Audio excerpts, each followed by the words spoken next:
Happy Friday and welcome to Mile High Sports. It's Sandy and Shawn. I'm Shawn Drotzar. This, of course, Sandy Clough.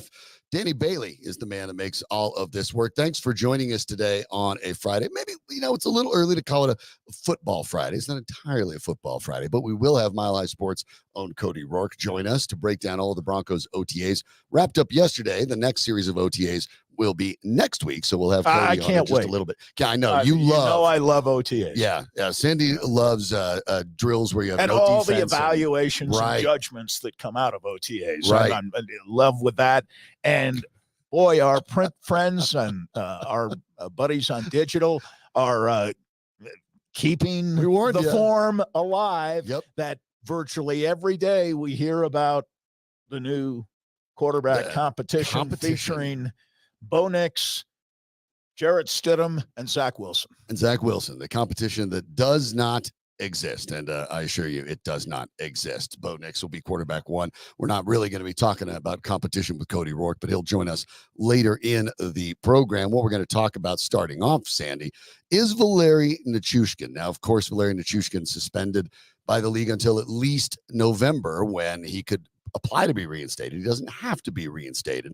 Now, he has a significant contract. He's only 2 years into a significant deal. $49 million, 8-year contract. Only 2 of those years right now have been completed. So Nichushkin making 6+ every single year for the next bunch of them. And for the Avalanche, that makes things complicated. Yesterday, when we were talking about the Avalanche's postseason presser, and obviously a little earlier than they wanted, but an opportunity to talk about a lot of things, Gabe Landeskog also talked about his return, or at least planned return. He's not retiring.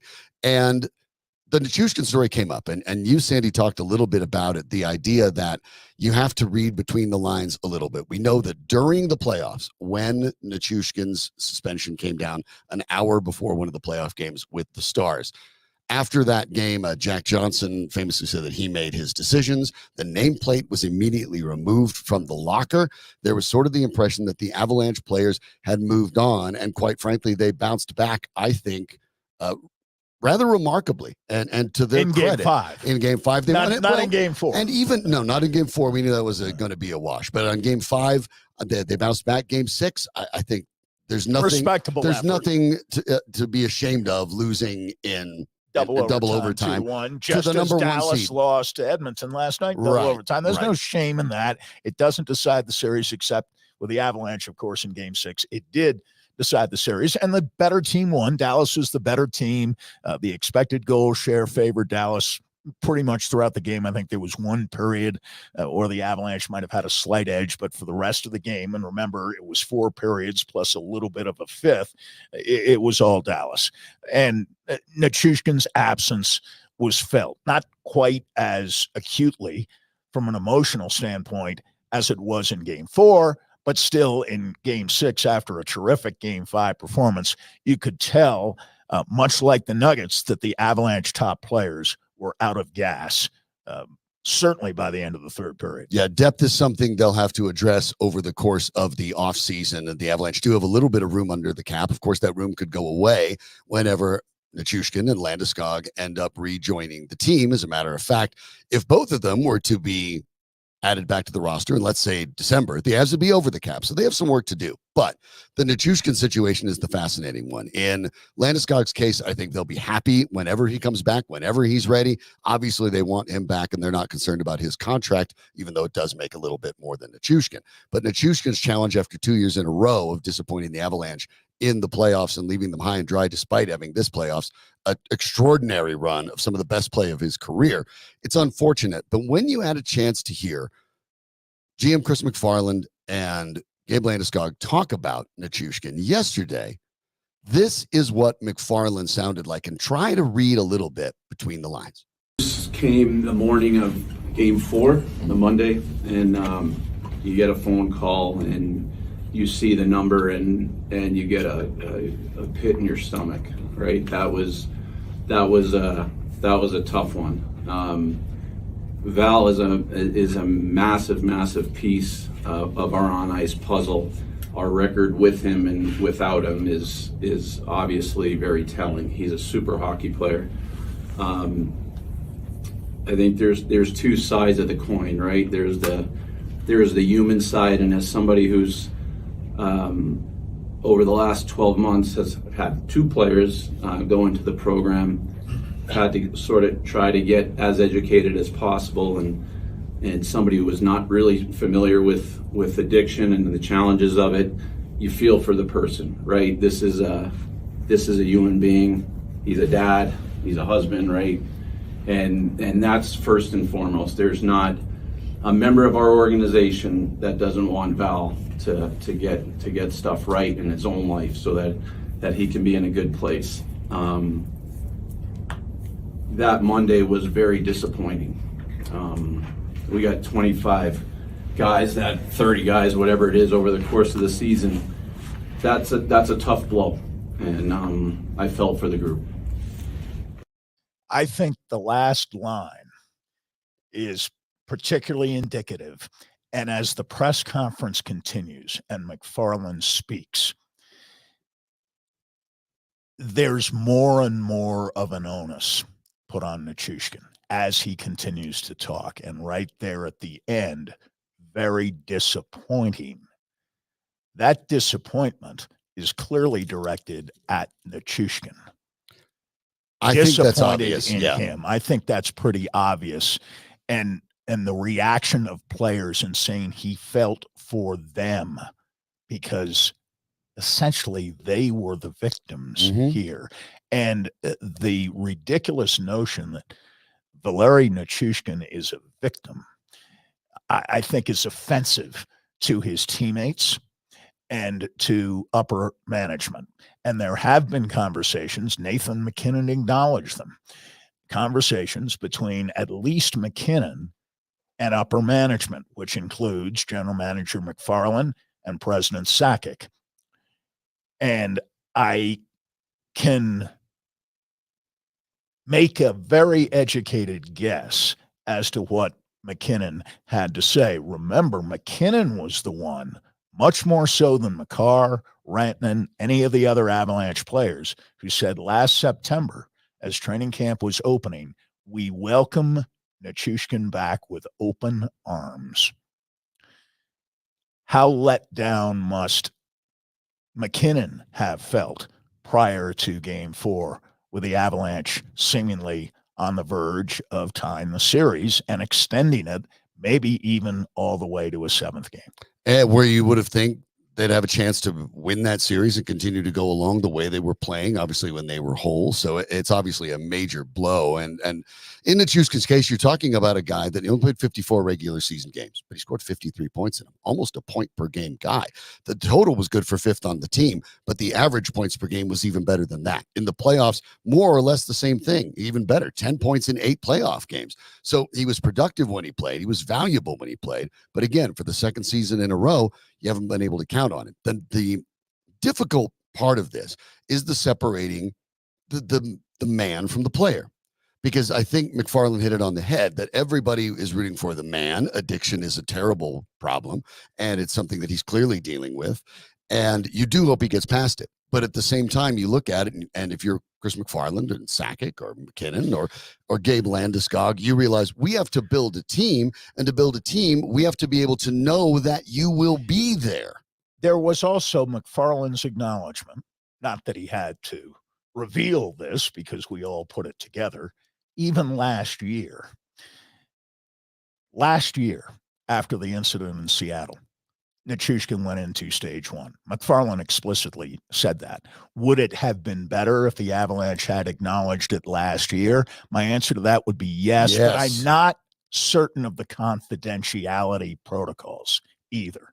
I'm not sure they were allowed to say anything about stage 1. Remember when Samuel Girard in December went into stage 1, he released a statement. That's true. And he didn't have to. So I'm thinking in stage 1, your confidentiality is protected. Nobody needs to know from you, and maybe from the club. It is mandated that they not say anything while you're going through stage 1. But that's clearly where Nichushkin was a year ago at this time. He was in stage 1. Misleadingly, Nichushkin made January seem like that was stage 1, just like Girard a month earlier It was not. That was a lie that Nichushkin told in his statement, that he was going to get clean. And, he had come back at the beginning of the year. He got off to a good start. And in January, he's going to clean it all up. Well, stage one was supposed to be the time that he cleaned it all up. Stage one was never acknowledged by anybody. So when in January he went out and turned out to be going through stage two, most of us thought that was officially, anyway, stage one. It wasn't. So now he's in stage three, and as he progresses from one stage to another, the faith in him becomes diminished more and more and more. And I think that came through this press conference. And I thought Landeskog was even more explicit than McFarland was about how the onus is now on Nichushkin. From my perspective, just like Chris said, Val is a teammate of ours. He's a friend of ours. He's somebody that we've raised the cup with and had lots of good memories with and challenges you've gone through over the years with, right? But so you care for him and you want him to get help and you want him to get right. Now, what happens here moving forward, it's up to him how he's going to handle it. And, we obviously we're pulling for him and hope everything goes well. But devastating to lose a guy like that going into Game 4 in a playoff matchup where, that the margin for error is so small.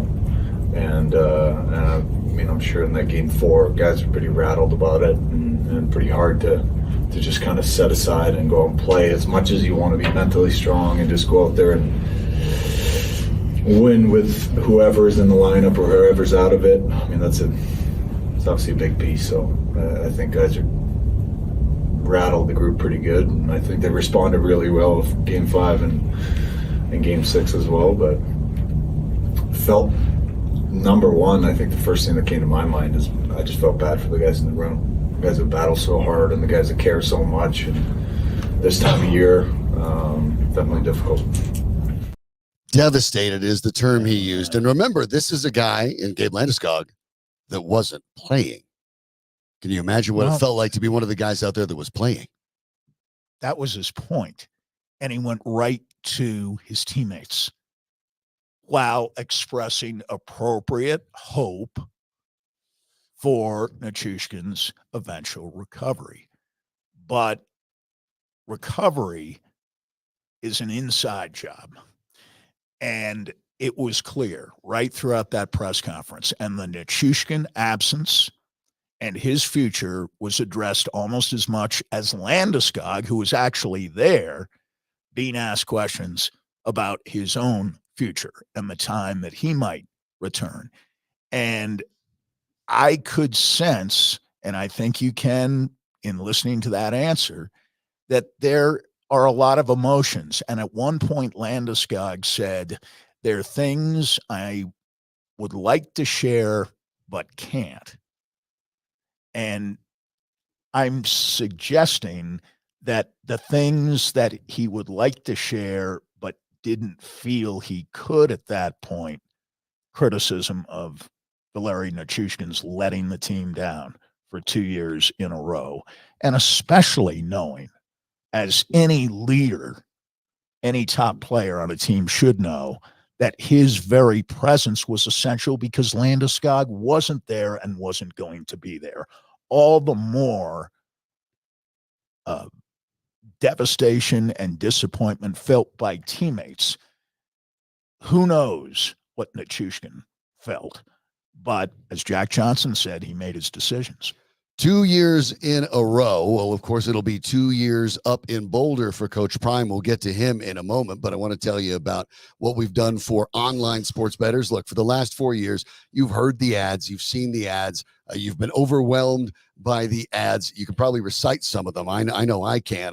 Sometimes you can have dreams or nightmares about the ads. And so we're going to add one more to the pile here, but this one's actually going to make things easier, because even though that landscape gets more and more complicated with more sports books and more different places in which you can place your wagers, how do you find out where you can get the best deals? Well, that's what we've tried to do at Mile High Sports. So we've gathered all of the best sign-up bonuses and offers, and then we've put them all on one page on our website. The idea was to make it easy for folks who are interested in betting to find the best possible options. So we research them all and bring them all together in a way that makes it simple to know what's available, whether it's bonus bets, second chance bets, deposit matches, all of it all comes into one place. It's easy to get to. Visit milehighsports.com or download our mobile app. I mean, you're here anyway. You might as well do one of the two. And when you're there, go to Colorado Sports Betting. That'll have all of it all in one place for you, all assembled in an easy to digest format so you can pick out the best offer for you. It's that simple. Think of it as your bonus from your friends at Mile High Sports. And of course, we've been talking about planning quite a bit on this program, and there are things in sports and things in life that you can't possibly anticipate, but when the unexpected happens, you need help. Let's say it's a car accident, major injury sustained in that car accident. If you've been involved in one at any point in your life, you know you need an attorney and you need the best. And you get the best from Zahner Hardin Law. Kurt Zahner and Mark Hardin are the kinds of lawyers you want handling your case. Why? Well, they're two of the most elite personal injury lawyers in Colorado and across the country. That's one reason. They won nearly every award there is to win: Trial Lawyer of the Year, $1 Million Advocates, Super Lawyers, and the top 100 national trial lawyers. They've appeared in the Denver Post, on local news channels, and Good Morning America. They handle the most important cases, and they work tirelessly on your behalf to ensure that our community is a safe place. So with multi-million-dollar verdicts in the respect of every insurance company, you've got these guys around here in our own backyard. If you've been involved in an auto accident, reach out to Zahner Hardin today at yourstorywill-be-told.com. That's yourstorywill-be-told.com. Going up to Boulder, we're looking at the college football landscape, which changes dramatically. Well, all of college sports' landscape has changed, given the fact that today the NCAA decided to settle instead of deal with a potential lawsuit, actually originally brought to by the House of Representatives and House versus NCAA. That's a complicated thing that we'll get into a little bit next week when the dust settles with that. But obviously the idea is that, for lack of a better term, amateurism is dead and gone. Or shamateurism, as it's often been called in the past. But yeah, because I mean, look, let's face it. Amateurism was around, but it wasn't entirely functional. We know for decades, we know what schools were making sure that recruits had things under the table or could make sure they had a car. We all know that boosters were involved in the recruiting process. We all know it's not new. This is why I think the NIL world, as much as it's tipping college on its head, is a good thing, because you're taking what was below the table and putting it above the table where everyone can see it. So in the end, I think it's going to be a good thing. And that leads us back to the Colorado Buffaloes, where Deion Sanders appeared to be ahead of the curve in the idea in which his concept of the transfer portal was, come follow me, Deion Sanders, to Boulder, where obviously he has a name, he has the ability to get attention, and you will get paid as well. Well, that happened. Both Travis Hunter and Shedeur Sanders, two of the 10 highest compensated players in NIL by multiple reports. So you found a way to get those guys paid and get them on television, all that sort of stuff. The Buffs were national news almost all year, even when they were skidding to a finish. Now this year, they change up the coaching staff a bit. Pat Shurmur becomes the offensive coordinator. Robert Livingston comes over from the Cincinnati Bengals to be the defensive coordinator. Warren Sapp joins as a graduate assistant. The Buffalo's coaching staff is essentially a pro coaching staff. Sanders talked about it and said, that's the plan. He wants players who want to go to the NFL, who want to go pro, to come to Colorado because they know how to get them there. But money talks. And the transfers even away from some of the biggest schools indicate that money talks.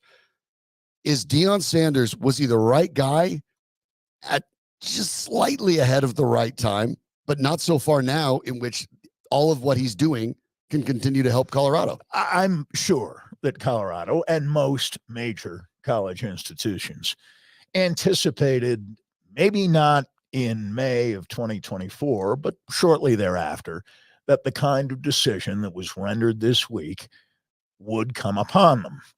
And in addition to that, Colorado was going to be left behind, not only because of their competitive standing within the Pac-12, but because even Washington State and Oregon State, two respectable football programs, ended up getting left behind when the rest of the conference moved in all kinds of different directions, many of them to the Big Ten.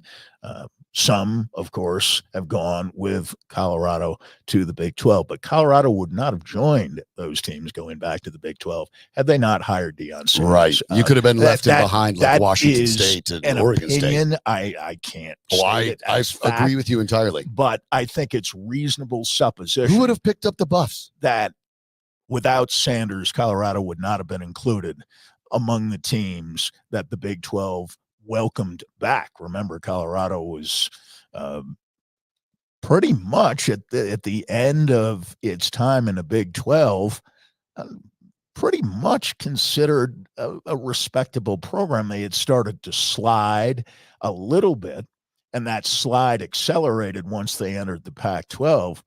But there were important reasons to look at the hiring of Deion Sanders as essential at that time. Colorado was desperate, coming off a 1-11 season.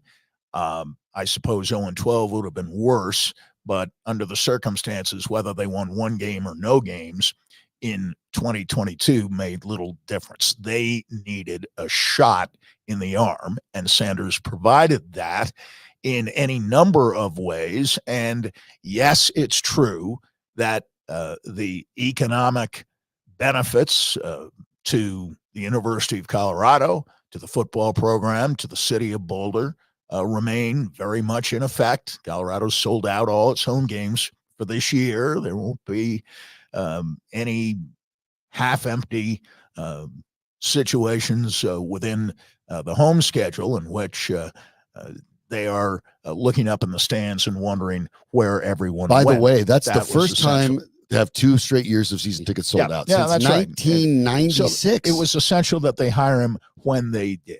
And maybe he was a little ahead of the game, although NIL is unregulated now, and it is not at all clear through this news this week that there are any mechanisms in place to regulate NIL now with this settlement. No, it sounds as basically as every university is going to get $20 million. Do with it what you will. We're not going to pay much attention. There are residual possibilities through NIL at some schools. And I think right now for Colorado, which seems to be at the moment losing as much as they bring back in, losing some people they have brought in themselves from last year. That's a fact. I think it remains an open question as to whether, not whether Colorado can survive, because the Big 12 is going to be around. I think the question now is, how do they prosper from this? And that is not quite as clear. At some point, he's got to live up, Deion Sanders does, to the promises he's made that he will turn a 1-11 team not just into something a little bit better, which happened last year, but at least a bowl-eligible team in 2024, and maybe in 2025, if he's still here, a playoff contender. And of course, it's interesting because Shadur Sanders presumably will be going pro after this year, obviously, and that changes things. And who knows what that means for Deion Sanders. But there are positive things too, Sandy, and I get it. They have lost players, including players they brought in. The biggest one, Cormani McLean, your 4-star guy that would obviously it was just a disaster. 5-star. He's a 5-star. He and Sanders did not get along particularly well. It just didn't work out. And they McLean is kind of snipped and on the way out, and that's okay. But let me give you some of the things, though, that are interesting. We talked about those season tickets, the black and gold game just a few weeks back. In the rain, 28,424 people. That's not too bad. The interest is still there. And let me give you an idea. On3.com, which handles the way that the transfer portal and recruiting. It's one of the few sites that is really consistent in its system. A little bit, think of it as almost a pro football focus for recruiting. On3.com in the transfer portal has the University of Colorado as the best in the country when it comes to improving their team in the transfer portal. When you're talking about the players that they have lost, and yes, they have lost players they themselves brought in. That's true. You think about Dylan Edwards, the running back. Yes. You think about Alton McCaskill, who transferred originally from Houston, leaves. But they have lost 41 3-star athletes, but they've brought in 32. They've lost 1 4-star athlete, and they've brought in 6, and they lost McLean.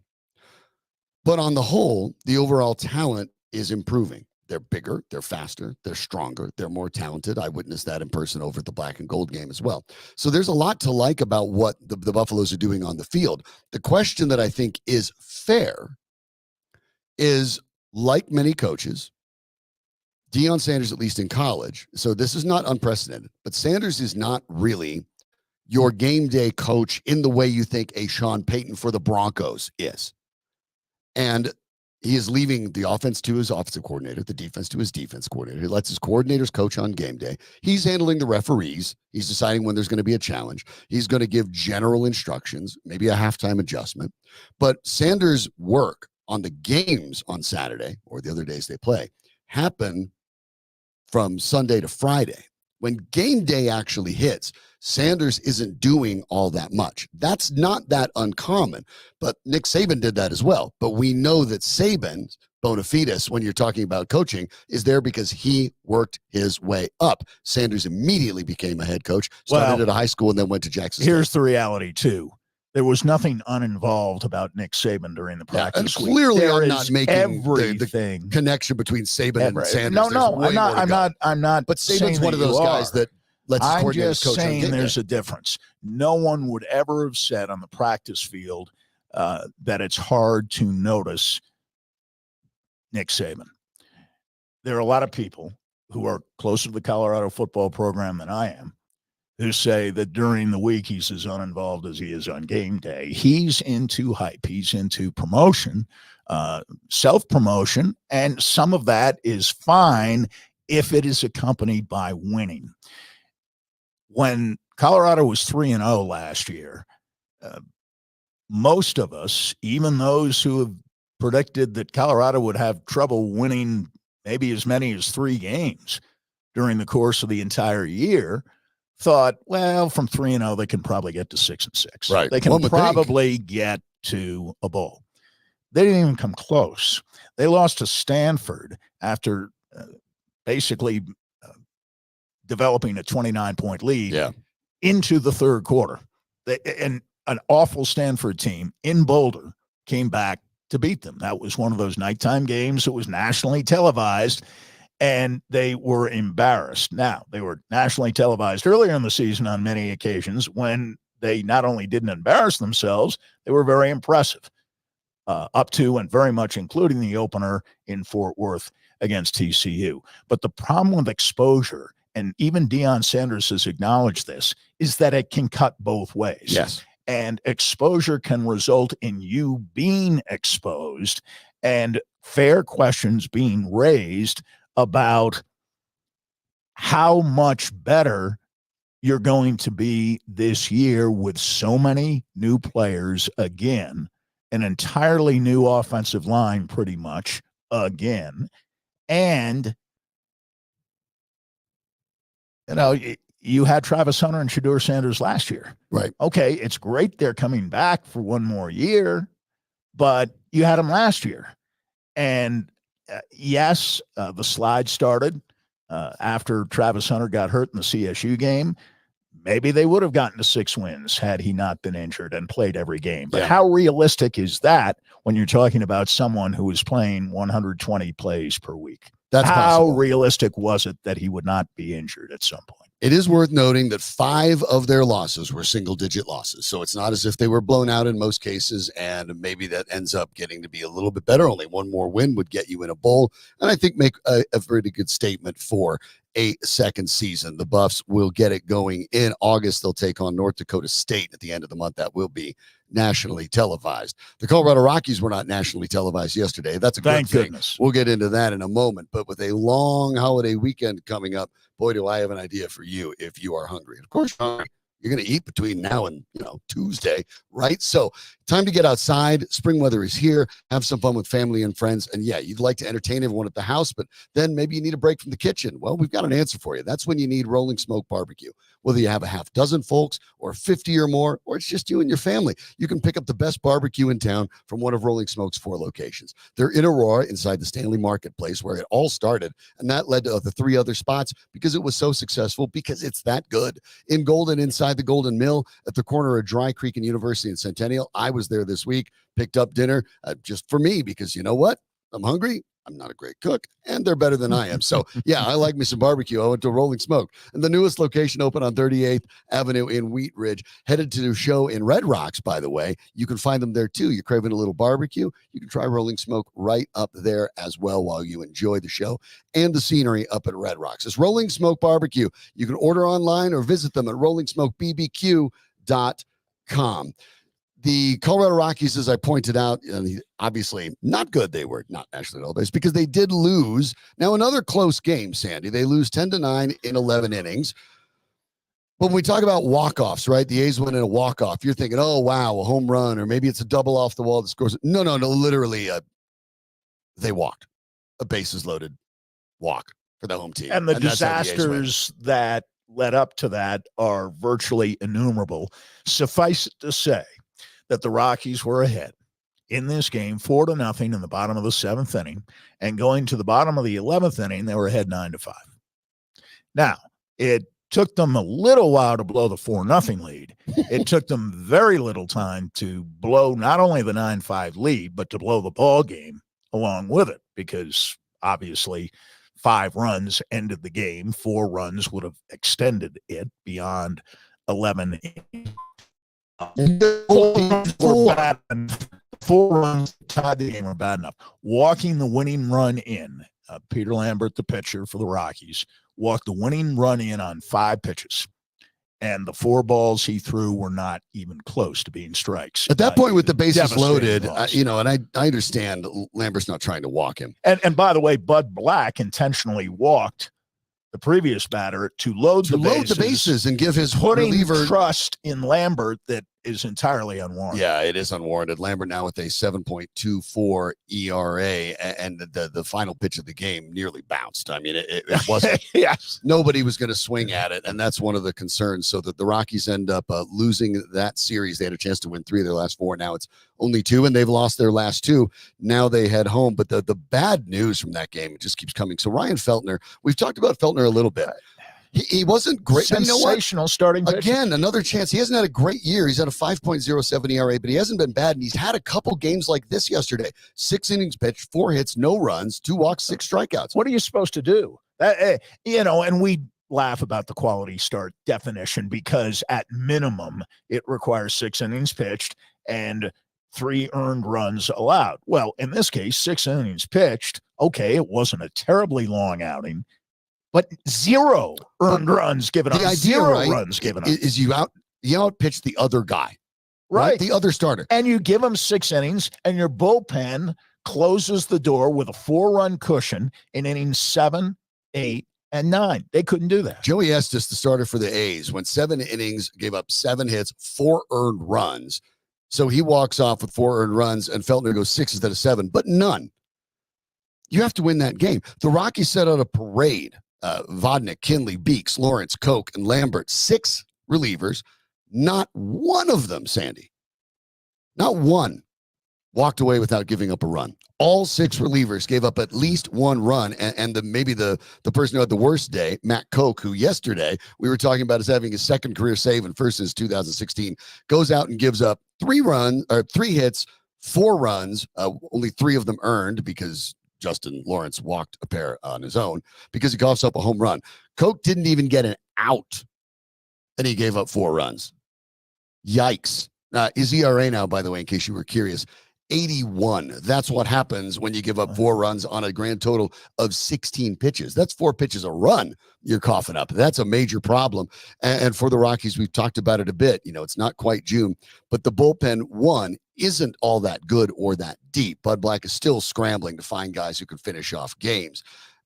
But they also look like they are tired right now too, because that kind of pitch by Lambert, you are better off underhanding it like a softball over the middle of the plate and having him hit it 600 feet than walking him home. Well, at least he has to do something. You lose the game either way. And at least the batter has to do something except stand there. Right. You've got to put that over the plate. And it's or at least come close, so he might be tempted to offer at it. I don't think they had the take sign on. I was watching. I don't think they had the take sign on. But and we're not putting this all on Lambert. No way. No. No. I mean, if you're up 9-5 going to the bottom of the 11th, you should never even come close to getting to Lambert. Right. You got a 4-run lead. How many pitchers do you need to protect a 4-run lead in 1 inning? Well, 1/2 inning. That's all you have to do. 2, and Over that didn't 3 work, runs so I or guess less. more than 2. The problem for the Rockies now, Sandy, is that they end up coming home and they have an opportunity, and I say opportunity, to go ahead and play a couple of teams that will definitely test them. The Phillies for the next 3 starting tonight, and then the Guardians after that. These are both first-place teams. And they are respectively the best team in baseball. Yep. On the basis of winning percentage, and the 3rd best team in baseball. 33-17 for Cleveland. Winning percentage. And they've each won 9 out of 10. In the middle between 1 and 3 at 2. They've won 9 out of their last 10 games as well. When you talk about Nick Castellanos after the Phillies win over the Rangers yesterday when they swept world champions, the Rangers, the world champs. Who aren't playing like it, but still sweeping the world champions. Pretty big deal. The Rockies sure thought it was when they swept the Rangers. Castellanos said it's amazing. This is the best team that I've ever been a part of. The record for the Phillies, this is a team that goes back a long way. They have gone 29-6 over the last 35 games. Right. The Phillies own, of course, media relations department had to look that up. The last time they went 29-6 over 35 games was 1892. Grover Cleveland was president, and the first ever long-distance phone line was opened. That's how long it's been since the Phillies have gone 29-6. Not surprising, because there are teams that may have never gone 29-6 in a 35-game stretch in their history. The Phillies are ridiculously hot, and they are ridiculously good. And I can't help but go back to last year's series with the Phillies, when Bryce Harper on the first baseline, there was a bit of a, what in baseball we call him Donniebrooks, right? Where Harper was caught basically telling Rockies players, you play for a clown organization. I'm paraphrasing. Yes. The Rockies kind of haven't been the same since, actually. I mean, it's sort of gutted him a little bit. Yeah. And here he comes again. It was an accurate observation on Bryce Harper's part. And is the pitcher who was involved last year on the Rockies side even on the roster? I don't even remember who it was. I mean, honestly, if it was Marquez, Senzatella, or Freeland, it's not. No. It definitely wasn't one of those 3. It was a relief pitcher. But the Phillies have not exactly had a glorious history, all things considered. I mean, for a team that's been around that long, teams, right? Yes, they've won World Series, but those days have been few and far between for the most part. So you're going back 132 years to find a run that was good like the one they're on right now. Yeah. Well, I actually rehearsed that before the program. Oh, did you? Okay, good. Phew, because my little I don't know. See, 1892 to 1900 is 8 years. Then you add 100 years, and even I can do that. That makes 108 plus 24 gets you to 132, which is easy to remember because it's 132. Just like Philly's the best team in baseball. Wow. The 3rd best team in baseball is Cleveland, the next opponent following this Philly series. And then you have the Yankees in the middle, so you have 1-3. Friday math with Sandy. You were curious. The last game of that series you were talking about last year, when things got a little spicy after Castellanos hit 2 home runs. That was Ty Block. Ty Block. Okay. You know, starting tonight for the Rockies? Ty Block. Ty Block. And just not that this is significant, but maybe I got invited to the game for a reason tonight to see if Bryce Harper and Ty Block get back in it. Get back into it again. Well, the opposing pitchers for the Phillies, Christopher But he was Sanchez, a relief pitcher last year when it happened. And he's starting tonight because, of course, as I mentioned, Marquez, the Rockies are so loaded with starting pitching. They have 2. They have Quantrill and they have Gomber, who have pitched well Christopher Sanchez is playing for the Phillies tonight. And Feltner pitched well yesterday, as you outlined. Yeah, Sanchez goes tonight for the Phillies, 2-3, but a 3.31 ERA. Better get him because Aaronola is 6-2 with a 3.05, and Ranger Suarez, who finishes it off, 9-0 with a 1.36. He leads all of baseball in wins. He's second in ERA, and he leads all of baseball in walks and hits per innings pitched with 0.79. So the Rockies definitely have their work cut out for them when you're talking about this year's the Phillies. Oh, and then after that, as we pointed out, then you get the Guardians. Yeah, you get a break. Yeah, big break. Big break. Another first place team with Cleveland, which other than the Yankees, the best team in the American League. I have a question for you. I have not, except against the Rockies, seen from the Chicago Cubs this pitching sensation at the age of 30, Shota Imanaga. Mm-hmm. I have not seen him other than the Rockies. He got his first career win against the Rockies. I saw him on Sunday Night Baseball, but he wasn't pitching. He did an extended in-game interview through an interpreter with ESPN, and it was very entertaining. He seems like a delightful young man. And I'm looking at the contract he signed. And, of course, he's a free agent. Right, because he's 30 years old. 30 years old. Yeah, he's 30. It's not the guy's 22 coming a 4-year, $53 million contract. Now, I understand there are provisions in the deal that could bring the value up to $80 million over 4 years, which isn't a pittance. I acknowledge that. And I was reading this piece on him today, and listed were the number of teams who had interest. Now, probably the Cubs were always going to get him because the people he chose to represent him operate out of Chicago, live in Chicago. That's where he moved to be closer to them before he signed. So the Cubs probably always had the inside track. But I'm reading about some of the other teams that showed interest, even though, as it turns out, he probably didn't seriously consider any of them. And I'm wondering, why weren't the Colorado Rockies on that list? The Rockies never. And they never pursue people like this. And it's not like the Yamamata. Oh, yeah, Yamamoto. They never had a chance on Yoshinobu Yamamoto. They never had a chance at him. He signed with the Dodgers for a fortune. But they did have a chance at this guy, and they didn't even put in. This is not new. Express any interest. It's not new for the Rockies. I remember going back quite a ways. I mean, when you're talking about, and now when we're talking quite a ways right off the bat, I go back to 2014 when Jose Abreu was going to be available out of Cuba, and he wasn't expected to break the bank. He was going to make about $10 million a year was the guesstimate, which is about what he made. The Rockies could have been in on that. You have a power hitting first baseman, which in 2014 the Rockies, Todd Helton was retired. Yeah, could have probably maybe used one. Never even submitted a bid. The international side of things, for whatever reason, the Rockies seem disinterested. And yeah, I agree with you. As baseball becomes more and more international, players coming from a lot of different spots, an influx of pitchers from Japan, players from Cuba, all over the globe.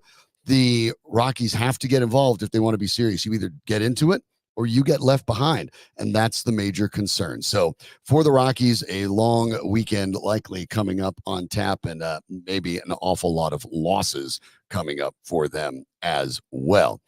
We will move to the Denver Broncos in a moment, but I want to let you know a little bit about my friends at the Key Real Estate Colorado Luxury Home Team, Dave and Mark. When I say they're Colorado's luxury home team, it doesn't mean you have to be in the market for a luxury home. It means you get the high-end luxury service. That's what they're talking about when we say Colorado Luxury Home Team. And that's whether you're buying or selling. But if you're buying, you need experts who know Colorado's market. They know how to ride the highs and the lows, which means you need experience and stability. We understand how expensive home buying has become in Colorado. You want to make sure that you have someone who understands the trends from the long term, who can make sure you're managing it so you can buy the right place at the right time. Key Real Estate Group is as stable as it gets. They're privately owned, 25 years in the exact same offices. So you know that they know what they're talking about. The Fed is still expected to lower interest rates in 2024. And we know the buyers are coming out. You're going to have a lot of competition. So try to get ahead of them and get your new home before that feeding frenzy returns to Denver. And maybe you're thinking of a new build. That makes sense. Home builders are making them as fast as they can. They have a lot of incentives, but you may not be getting all those incentives. Let Dave and Mark represent you to make sure you're getting everything that you deserve. Here's how you get a hold of them. You call Dave and Mark at the Key Real Estate Group today. It's 720-900-LIST. That's 720-900-LIST, or visit them online at keyrealestategroup.com. And before we get into our subject regarding the Mile High Sports Podcast, we want to thank you for subscribing to ours here on the Sandy and Shawn podcast. Thank you for that. Thank you for listening to our program on demand whenever it best fits your schedule. That's what podcasts are all about. But we have plenty of other podcasts you can listen to as well, and they are all terrific. You have Ryan Blackburn keeping you up to date on what's happening with the Nuggets, with the Pickaxe and Roll podcast. And yes, the fallout from the Game 7 loss is still being felt.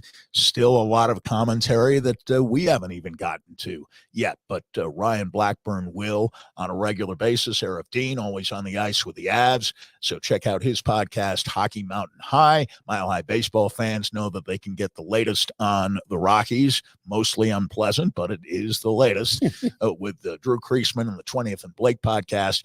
And the Bo Nix issue and many others surrounding the Denver Broncos at the moment. You can find out exactly what's going on with the Broncos podcast. Our friend Troy Renck from the Denver Post associated with that. And he is featured, as are the others on the Mile High Sports Podcast Network. All of that and much, much more. Just search Mile High Sports wherever you get your podcasts. Easy enough. And you can always check out the Mile High Sports free app, whether it's on your phone, anyway, any type of phone anyway. It's free, easy. Grab it at your app store and go ahead and you can listen to all of what we do and all of what everyone else does, all in your pocket. Going over to the Denver Broncos, obviously, when we were talking about last year, Sandy, the stars that they had that were marketable, we said there were two players that could be traded anywhere in the entire league about this time last year, Justin Simmons and Pat Surtain. Justin Simmons was not traded. He had an opportunity to be traded. The Broncos chose not to do that. They've let him go, and surprisingly, he's still looking for a spot. But Pat Surtain now maybe still the face of the organization. Obviously, when you have a young quarterback in Bo Nix, they take that over. But Surtain, at least considered to be the top talent on the Denver Broncos, and I'm not sure it's all that close. NFL players in their top 100 voting that they did last year voted Surtain the fourth best cornerback in all of football prior to last season, behind only the Jets' Sauce Gardner, Jair Alexander of the Packers, and Jalen Ramsey of the Rams. Trayvon Diggs of the Cowboys was right behind him. So the league obviously thinks very highly of Surtain, including a lot of its players. One of the players who would know not only now plays against Surtain twice a year, but looks to me to be destined one day to perhaps the Hall of Fame in Devontae Adams. Adams on the podcast with his teammate, Max Crosby. Congratulations, Max Crosby, on his new deal, by the way. I'm sure the Denver Broncos helped coughing up a whole bunch of sacks to you. But Crosby's podcast featured Adams, and he was asked specifically about who he thought the best corner in football was. Why do they always try to act like Pat Surtain and you, and why do they make more of it than what they should? And I'm not avoiding Pat. It's just that Pat's probably the best corner in the league right now, for sure. Like I love his game. I got a lot of respect for him as a player. Yeah. I was trying to go in chronological order just to make sure it wasn't no OGs that I was leaving behind. But I'll probably say Pat. Again, saying trouble is a tough word for me to use because I wouldn't necessarily say that, but he did. We played each other week 1, and I would say he won that matchup because I didn't play anywhere. You get going to as the year goes, and that's week 1. So I wasn't necessarily in my best football shape at that point, and I didn't convert on a couple balls that I probably should have. But he's a really good player, man. I think he's gonna probably have the league in a headlock for the next however long. I mean, what was this, year 2 or 3 for him? Yeah, 3. I think 3. Yeah, 3. He's young. It might have been 2, bro. I think his rookie year was. I don't know. Maybe it was. Maybe this was 3. He's young though. And there's so much floating around with them trading him and stuff, which blows my mind. Well, they got all type of stuff going on over there. Like, I don't know how secure that building is as far as Russ started balling out at the end of the game, at the end of the year too, and then they got rid of him. So when you get cut and dealt around, like I used to think you were trash. Like if you got cut or traded, like that's what that meant. Like you were unwanted. Like there's so many reasons why you get cut and all these different things now. And so many uncontrollables. Yeah, it's like, a business, it's the money part, just the happiness. Like the contract may not work like salary cap wise, so all of that stuff is what it is. But I got him as the number one right now though, and he's my favorite matchup in the league right now. Okay, That's dope. Come for the credit for Pat Surtain. Stay for Davante Adams trashing the Broncos. It was Max Crosby who mispronounced his name. It wasn't Davante Right. Adams who knows how to pronounce Patrick Surtain's name. Crosby doesn't have to deal with him in quite the he same doesn't. fashion. He right. doesn't. He's too busy tackling And, Broncos quarterbacks. I think that's very interesting. Davante Adams, I think more often than not, has gotten the better of Pat Surtain. I've got that for you. In the last 3 seasons, when you're talking about Adams versus the Broncos, in his grand total, 27 catches, 354 yards, and 3 touchdowns in 4 games. So the funny thing is it's gotten better. The first game back in October of 2022, 13 targets, but he got caught 9 of them for 101 yards. No touchdowns in that case. The second game in 2022, that was in Denver, he caught 7 passes off of 13 targets, but big yardage, 141 yards and 2 touchdowns. But in 2023, 6 catches for 66 yards. That was the first game that he was talking about. Mm-hmm. And in 2024, 5 catches for 46 yards and a touchdown. That was the January game. Right. Part of the So he hasn't dominated. No, but he hasn't been bad either. You look at the guys throwing football; they haven't exactly been Hall of Famers. No, most of it's been Derek Carr, Carr, but not all Adams' of it. old teammate in college. It wasn't Derek Carr at all. It was Garoppolo in the first game, which, by the way, the Raiders did win.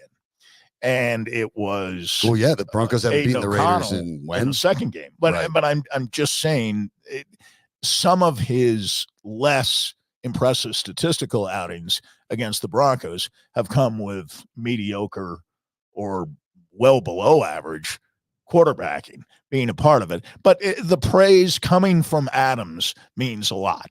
Adams is still, I think, one of the top 5 receivers. I don't know how good the team is around him, certainly on the offensive side. He and Max Crosby are by far the 2 best players on the Raiders. No question. It's not even a close. No. I don't even know who you'd put contender at this point. I don't even know who maybe number 3 Brock Bowers. Be. Brock Bowers might turn out to be number, right? Might number not take that 3 long. this year. Jacobs is gone. It can't be Right. him. I can't think of anybody else who had the good year last year, who bounce back year For the Raiders? with a pass rush for the Raiders. Chandler Jones? No. Last year for the Raiders. I'm blanking it. Okay. You've got the. I can look it up while you make your point. How's that? Yes, we'll get to the point here. We'll get to the point of one time or another here.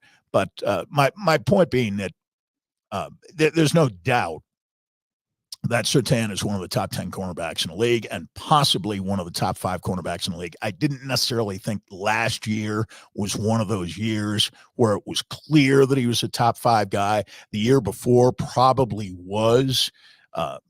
Last year, I know they don't throw at him a lot, but there were some big passes completed on him, especially late in the season. I think of the New England game. And I didn't think it was, by his lofty standards, his best year by any means. I think he's capable of more, and he will do more this year. I think it would help him if the Broncos had somebody opposite him who might be slightly dangerous, so he wouldn't be all the time going against the best of the best. And obviously he doesn't need a lot of help, but I thought the more interesting things that were said there, these are Raiders talking, an organization that has basically stood for dysfunction for years and maybe even decades with a capital D, and they are credibly saying that the Broncos are kind of a mess. What's going on over there? Good point. That's and I don't know who you're referring to, by the way, because last year Max Crosby had 14.5 sacks, Malcolm Kuntz had 8, Adam Butler had 5. Then you go down to Tyree Wilson and Robert Spillane with 3.5. So I'm not sure there, but we definitely don't know who their third best player is. I'm thinking of the guy with the Chargers. Oh, okay, yeah, Khalil Mack, perhaps. Yes. But you've brought up the idea that who was once a Raider. Correct. That's why I was thinking. Okay. Hey, it's Friday. Long weekend coming up. My mind was addled as soon as the Rockies blew that 4-run lead, not once but twice yesterday. That's perfectly fair. But you've been a little bit, and I wouldn't say hard. You've been critical at times, and I mean critical in the very literal sense of pointing out some of the flaws. Now, as we talked about, players last year voted in the 4th best corner. Devontae Adams thinks he's the best corner, but you talked about some of the things. Here's some of the numbers. Yeah. So 69 tackles last year, 59 of them solo, 12 passes defensed, 1 interception. As you pointed out, he's not maybe thrown at that much. Not entirely. Pro Football Focus, and you can take it with whatever grains of salt you should. I get that. But Surtain had 669 snaps in which he was in coverage. That was the 13th most of any cornerback. So you're right. It's not the top. They do stay away from him, especially because the Broncos don't have anyone reputable on the other side. You might as well pick on that guy. But still, 13th most coverage snaps of any corner in the league. They ranked him 58th in total defense among cornerbacks, 58th with a 69 ranking. They ranked him 4th in tackling with an 84.4. That surprises me because I think tackling is a bit of a weakness with him. But 4th is where they had him. Coverage, 92nd, a 64.7. That's astounding. And that's just among corners, not all defensive backs, just corners. I'm sorry. That's astounding to me. There are 64 starters. I didn't think it was his best year in coverage, but I would never have guessed. And that's where it doesn't match. He is not worse than 91 other cornerbacks in the league. Even if you want to say, and I have for years, that you don't have 2 starting corners, you have 3 because you're talking about the nickel is actually the NFL space. Yes, plus the nickel is base in the NFL for every team. They talk about the base defense. Guess what it is? It's the nickel. So 3 times 32. Let me try math. 96. 92nd in coverage? No. So that's where some of the data and the perception, because not every time we know the stats sync up. Surtain is definitely one of the best corners. He is more of a technician than a playmaker. Yes. Oh, absolutely. There's no better technician. If you're looking at the best technical cornerback in the NFL, he might be but he might not be all that instinctive, and he's not much of a playmaker. Again, that's another thing where the Broncos, when you're talking about building a defense around Surtain, you know exactly what you've got. You've got an outstanding technical cornerback who does a really good job, even if he's asked to shut down a team's top guy. But somebody else is probably going to have to make the big plays. And nowadays in the NFL, it's about turning the ball over and doing something with it. And the Broncos for the last couple of years haven't done that, with the exception of one player, and he doesn't play for them anymore. That's Justin Simmons. So they're going to have to find a way to generate these different types of turnovers. They'll have to find a way to generate it somewhere else. We'll find out. Maybe the most likely interesting candidate among rookies, Chris Abrams-Drain out of Missouri, a 5th-round selection who I think a lot of people believe have an opportunity to maybe jump in. There's space there for the Broncos. They are really looking for the answer. They do not have it opposite Pat Surtain. So that's a big question mark for the Broncos going forward. Before we get to Cody Roark as OTAs wrap up, it is a long weekend. We talked about, the opportunity to entertain a little bit. Well, there's options. Now, we were talking yesterday, the Memorial Day weekend is essentially the start of summer. I think it's true most everywhere around the country. But you've heard these folks advertise and their signature ads for many years around here. And by now, you probably know that locally owned and operated GB Fish and Chips has the best drinks, meat pies, and fish and chips this side of the pond.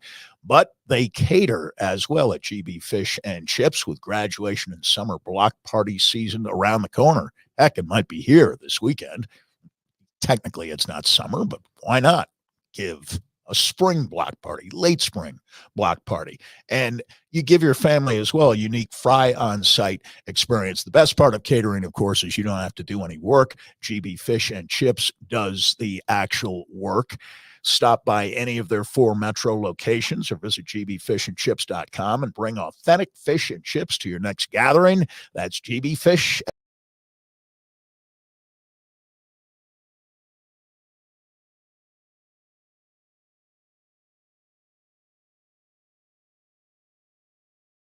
Well, but an opportunity to talk to Mile High Sports lead Broncos reporter, the host of the Locked On Broncos podcast as well, Cody Roark. You can find him on social at Cody Roark, NFL ROARK for Roark. Cody, thank you for joining us today. Obviously, for the Broncos. These OTAs are important. I get that you can't take away too much of it because it's work with the units, it's work with the coaches. You're not seeing defense. There's no tackling. It's non-contact. But at the same time, there is probably a new energy around Dove Valley. Could you start there about what it feels like to be around the Broncos with Bo Nix in the house? Yeah, I mean it's an entirely different field than what I think we got to experience last year. I think last year at this time coming into things, Sean Payton, first year as head coach for the team, how's the relationship going to work with he and Russell Wilson? And there was just a little bit of like mystery behind it. I would say my vibe that I got yesterday being at practice, it just felt comfortable. It seemed like there was just like a different energy, a different vibe in the air. Things were good vibes. It was different because you got to see like number 30, you got to see number 31, but it's not Caden Stearns, it's not Justin Simmons. So you're seeing Chris Abrams drain wear number 31, which, young player Justin Simmons came out and said, hey, support him, which I agree. Broncos fans should do that. But you just see a lot of the new faces around. And I think in particular, it just feels like Sean Payton has a quarterback room that he likes between Bo Nix, Zach Wilson, and even Jarrett Stidham at this point. And it seemed like each of the quarterbacks really understand their role and they're going out there. Like it doesn't feel like there's pressure, right? We talk about a competition, but for each of the guys, it doesn't seem like they're dealing with any pressure right now. The environment, I think, is conducive to everyone just chipping in right now. You're going to have a long ways to go. Jobs are not going to be won or lost right here in OTAs. It's a big body of work that goes through the end of the NFL preseason. It just felt different, but in a positive way. I felt like there was really good energy at practice yesterday. There's no doubt that apart from using Russell Wilson as a means to attack Nathaniel Hackett, there wasn't a lot of praise directed by Sean Payton toward Russell Wilson last year. At this point last year, later on in training camp, the Broncos continue to put forward the entirely dubious narrative that there will be a quarterback competition to see who turns out to be number one. But even Peyton Manning the other day quoted at length when he was receiving a community service award earlier this week, all but put the kibosh on that by saying you only learn, especially in this day and age, by playing. You don't learn by sitting. And he cited both his own experience and his brother Eli's experience as examples of that. Forget about the level of experience or inexperience. Apart from the words of laudatory effect coming from Sean Payton toward Bo Nix, what are we seeing and how should we react to Nix here in late May? Yeah, I mean, I can just tell you this, having watched Knicks for the last 2 years, I'm an Oregon Ducks fan. Right. And I have been for a long time. So I was able to watch Bo for the last 2 years. When he initially transferred to Oregon, I was like, well, what's he going to do here? Like, because, Auburn, the whole story was like he couldn't make it at Auburn. So now he comes to Oregon. All of a sudden, he plays really well, and he's lighting up. Last year as a Heisman candidate. So many people don't talk about that. But the thing I've noticed about Bo is just he's extremely poised. Now, we got to open up. There was team stretch, and then they went into individual period, and then they went into team period, and we were able to watch that. It just Bo seems comfortable, whether he's under center, whether he's in the shotgun. And I'll give you a couple of ideas here. We were watching the first portion of the team period. Bo Nix running with the ones there, going against the first team defense that Denver had there.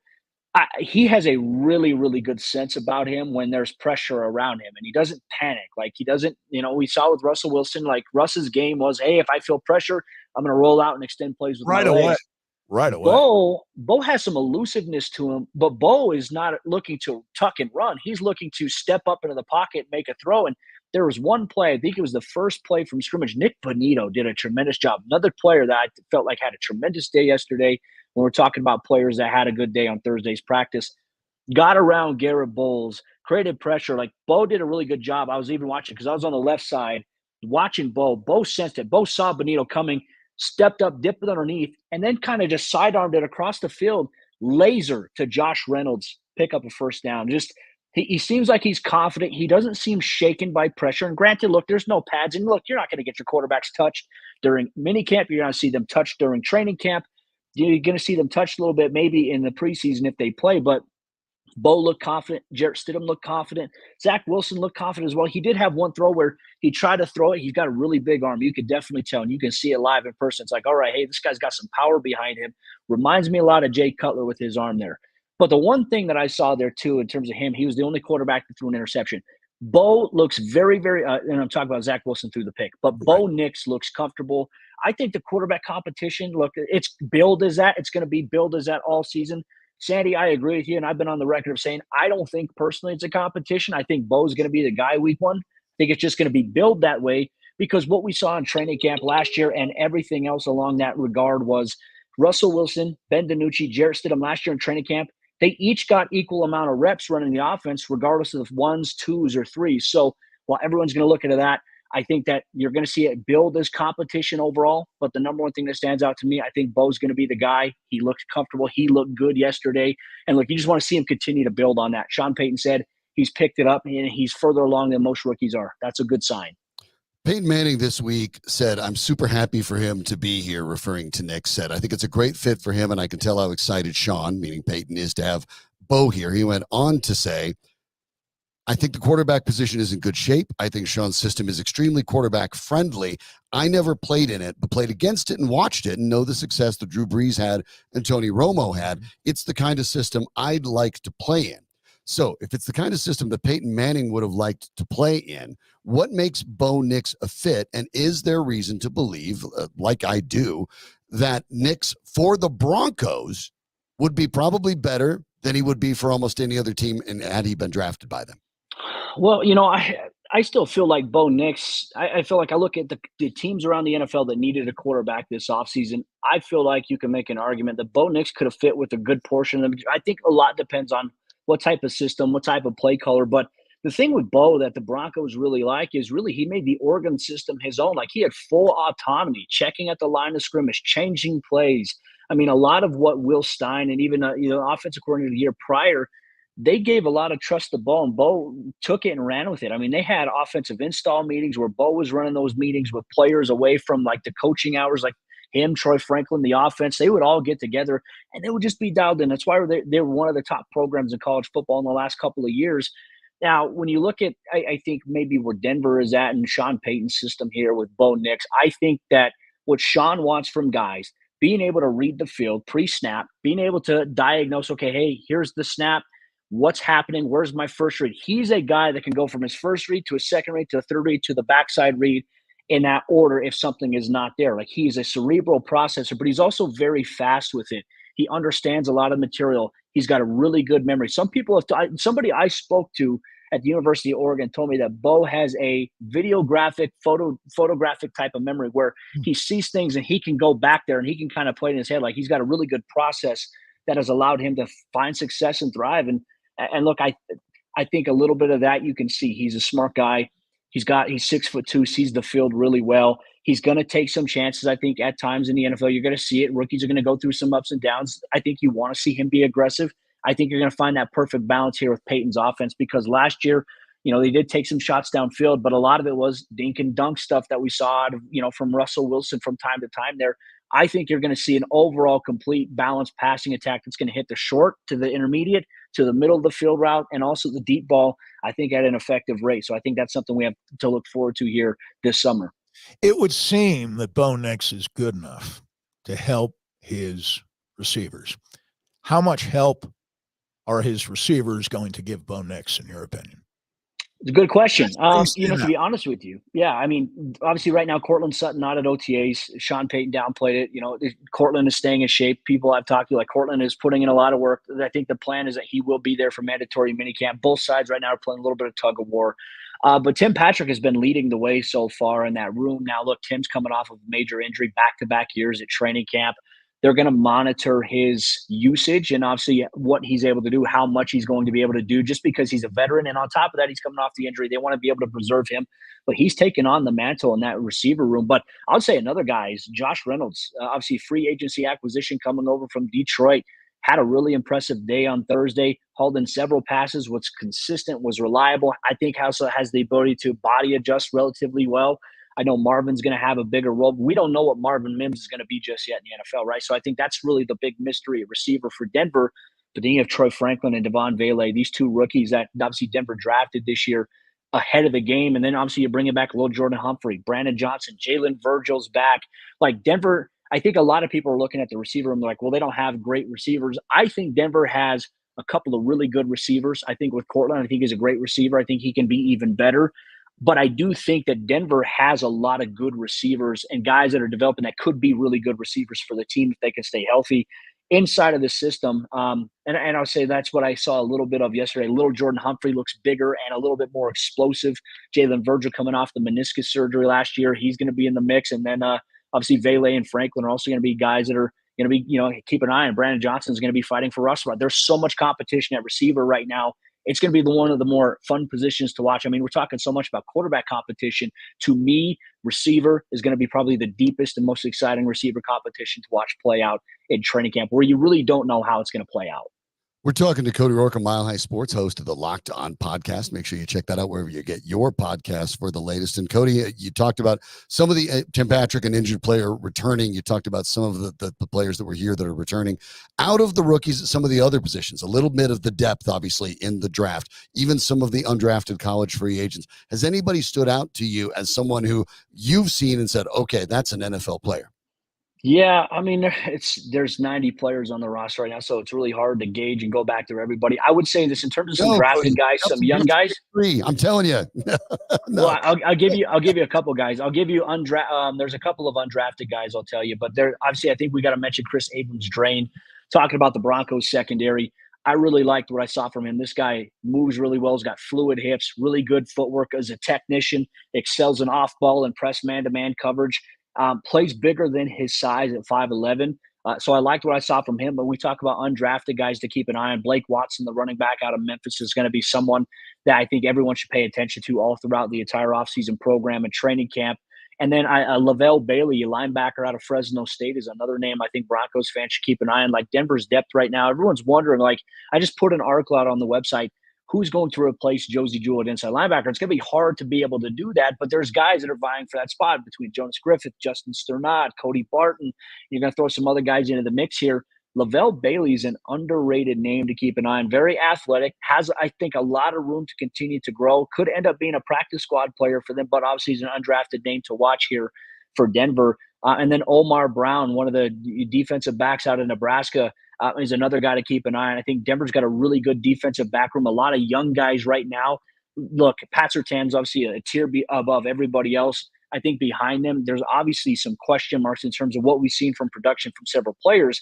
But I think the Denver secondary will be, like, from a cornerback standpoint, I think it'll be much better this year than it was last year. And I like what I've seen so far. And I can dive into that a little bit on what I saw from yesterday with Jim Leonard and his coaching style and what he's having these guys do. Yeah, he's a big addition, isn't he?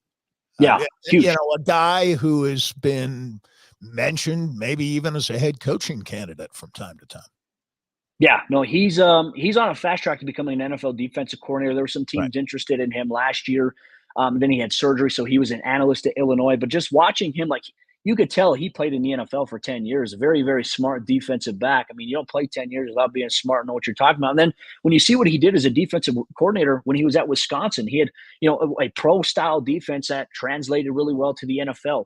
What I saw yesterday at Broncos OTAs that has me excited about the secondary, we call it positional versatility, right? And what I mean by that, okay, well, if you're playing outside corner, do you know how to play inside corner, inside the slot, right? You're seeing guys play a little bit of that. Like Jaquan McMillan, we all know was the starting nickel, did a really good job for Denver last year.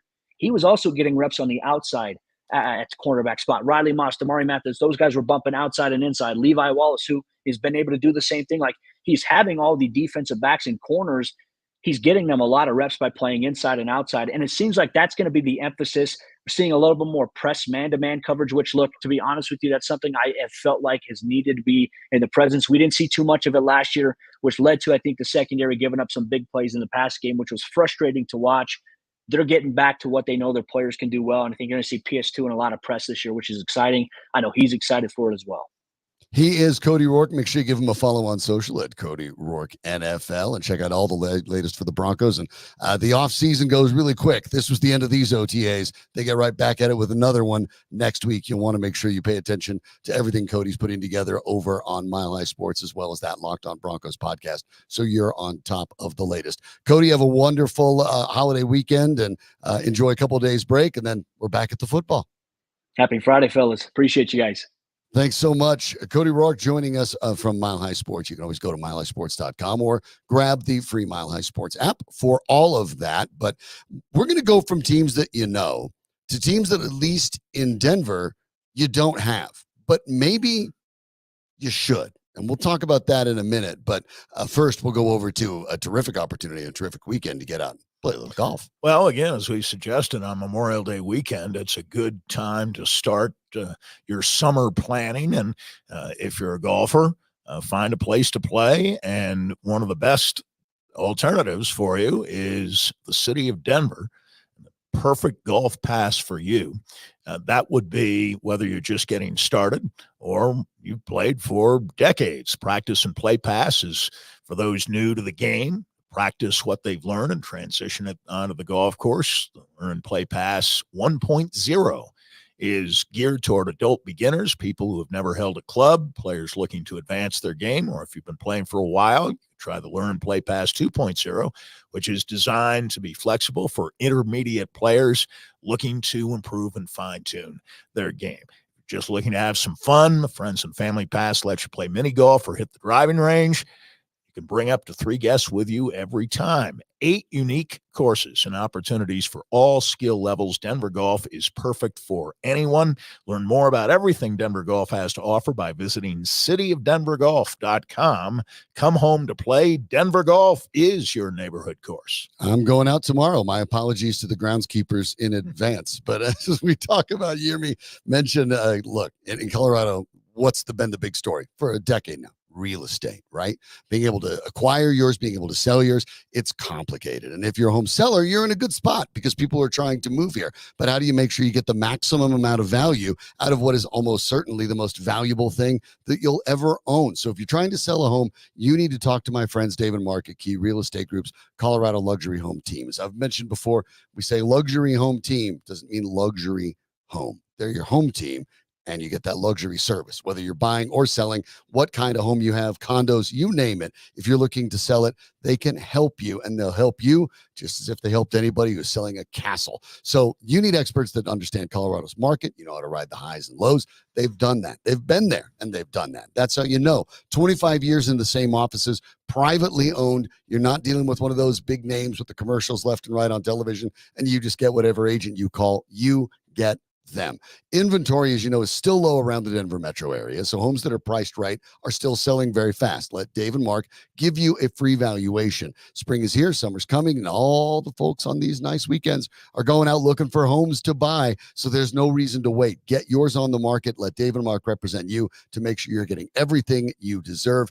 Easy to find. Call Dave and Mark at Key Real Estate Group at 720-900-LIST. That's 720-900-LIST, or visit them today at keyrealestategroup.com. One of the most heralded college athletes in decades has been Caitlin Clark. Sandy Clark, first overall pick in the WNBA draft for the Indiana Fever, has found herself with a bumpier road than I think a lot of people expected. And this, I think, speaks less about Clark and more about the quality of the WNBA that people haven't quite realized. Clark is shooting 40.3%, averaging 17.8 points a game, 4.6 rebounds a game, 5.8 assists a game. There's nothing wrong with that. Shooting's lower than you'd like. The problem is the 5.8 turnovers per game. Her assist to turnover ratio is not only exactly the same, she's only had more assists than turnovers in 2 of her first 5 games, and some of them have been disastrous. The passing lanes aren't open to what she's accustomed to. Her game, like anybody's, is going to have to mature. The idea was the WNBA was going to have to learn how to adjust to Caitlin Clark.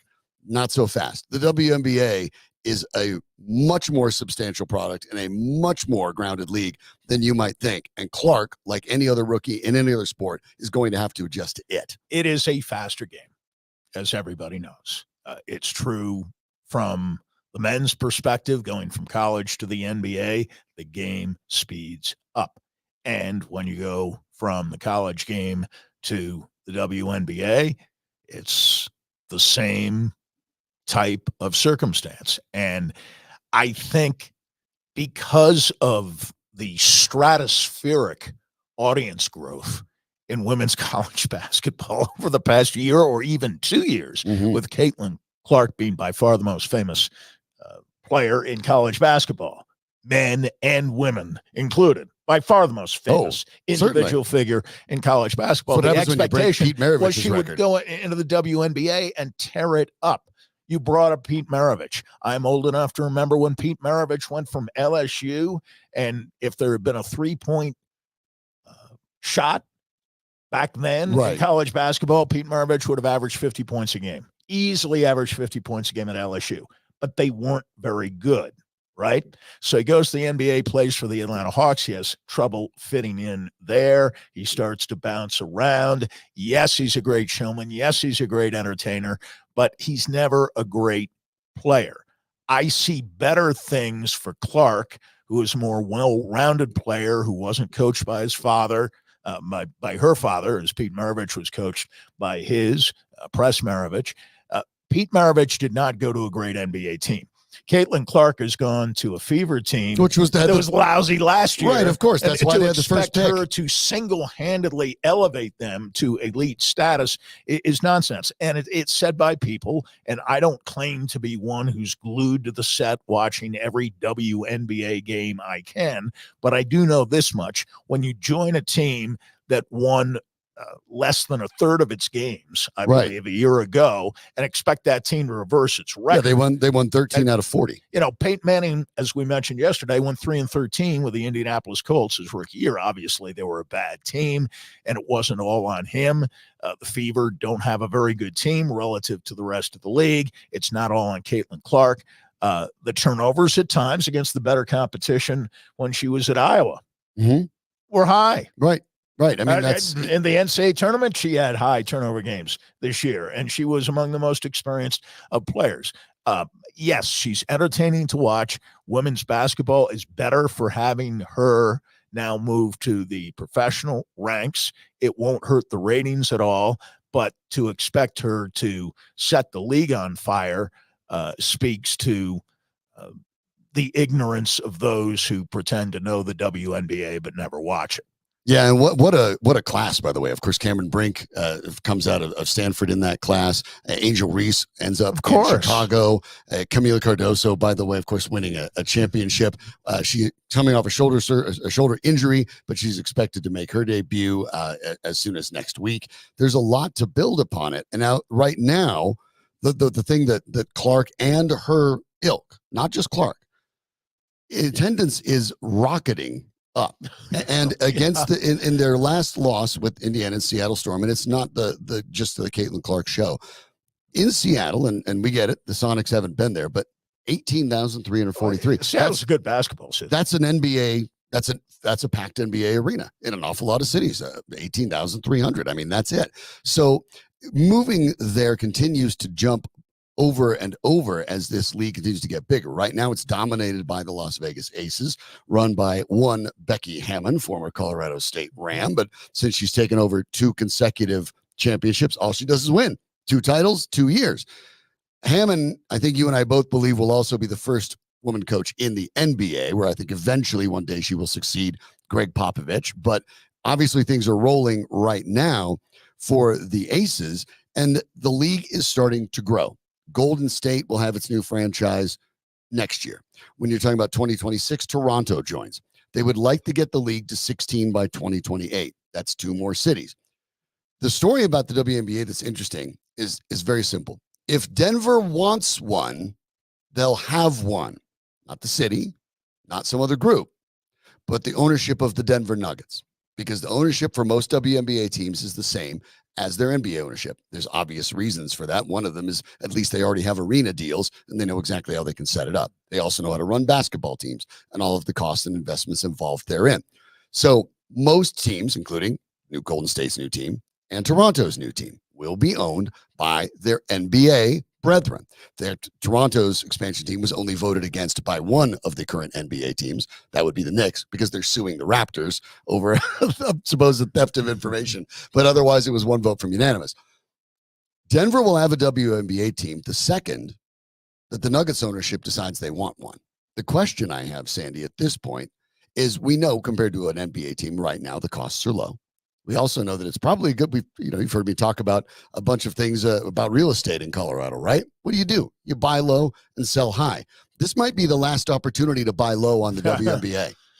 I agree with you, and I think it makes all the sense in the world for the Rockies to be involved. I did notice one thing that was interesting, though, in the press conference yesterday. Josh Kroenke was otherwise occupied when the Nuggets played Game 7 the other night. I don't know how much Stan Kroenke looks to be involved in basketball generally anymore. And if Josh he's got a lot of stuff going on and not even able to make a Nugget Game 7 on their home floor against the Minnesota Timberwolves in as consequential a Game 7 as the Nuggets have played in at least 5 years. The last time they were home for a Game 7, remember in the bubble, they played 2 Game 7s, but it was in the bubble. It wasn't here, and it wasn't on the road. And he didn't make the game. So I'm wondering if they're stretched a little thin. And I was not surprised, but maybe a little disappointed that during the press conference yesterday, with Josh Kroenke in attendance, not one question was asked about their TV situation. Yeah, that's obviously a question, too. There are a lot of things going on. Remember, there is a history of women's professional basketball in Colorado. You can go back to 1996, the Colorado Explosion, which was part of the American Basketball League, the ABL. They started out with a 25-15 record, went to the finals, and they also went for a couple years there. And kind of interesting back then, too, Debbie Black, the Defensive Player of the Year one year. Pro basketball history back on that first year in December became the first woman and only the second player ever to record a quadruple double. It was a good run, and players that came through it: Crystal Robinson, Black, Sylvia Crawley, Nikisha Henderson, Vonda Ward, players that went on to the WNBA. So Colorado has shown all the way back then that they could support it. It was not the explosion that failed. It was the ABL that failed. With the NBA's backing, I cannot imagine that a WNBA team couldn't get traction here in Denver. To me, it's a, pun intended, slam dunk. Well, you got to remember, they'd be playing against the Rockies, who are, having to turn away fans, apparently, because there's no room for them. There's only so many dollar hot dog nights you can do. Right? That's their big promotion. That's it. That's they the thing. Love dollar hot dog night. Montford loves his dollar hot dog night. The WNBA belongs in Denver. It should be in Denver, and all it takes is the Nuggets ownership to decide they want one. You can ignore the expansion schedules or anything like that. When NBA owners want an NBA franchise in their team, in their city, it happens. It happens every time. When you want one, you get one. Denver is 1 year removed from a championship. They have a 3-time MVP. There's more attention paid to basketball in Denver than there has ever been paid in its history. If that organization decides they want a WNBA team, there will be one in Denver. It's not about if, it's not about battling other cities. It's just about desire. And at a certain point, you'll have to ask, what exactly are they waiting for? It's been a tremendous first week here as we've had a chance to watch the show with regularity. If you've had a chance to catch us on YouTube right here, as we do every single day, you can go to youtube.com/milehighsports, milehighsports.com, of course, and the free app. Catch it whenever you'd like, and on social media, wherever you like, X/Twitter, Facebook. You can find us just about anywhere in this video format. Really appreciate the opportunity to do that, and we can't do it without Danny Bailey, who makes us look a lot better than we are. That's not just the set and the stage lights. It's the fact that Danny does looks a lot better than right. Absolutely. If we had the camera the other way, they'd never bring it back to us. So we don't do that. Nobody do that. Danny, don't do that. We still like being here. So we'll be back next week. Obviously, we'll be off for Memorial Day, as I hope most of you are as well, with an opportunity to think about a little bit what that really means for all of the people who have served our nation and have passed on or fallen in battle. That's what the weekend is really about. You take the time to enjoy it, but a couple of moments to understand what it means and what it's for is always worth a little moment of reflection as well. So thank you very much for joining us. We always appreciate it, and we're looking forward to bringing you even more Tuesday. Enjoy the long weekend. Welcome to spring. Be nice to one another. For Sandy Clough, I'm Sean Drotar. This is Mile High Sports.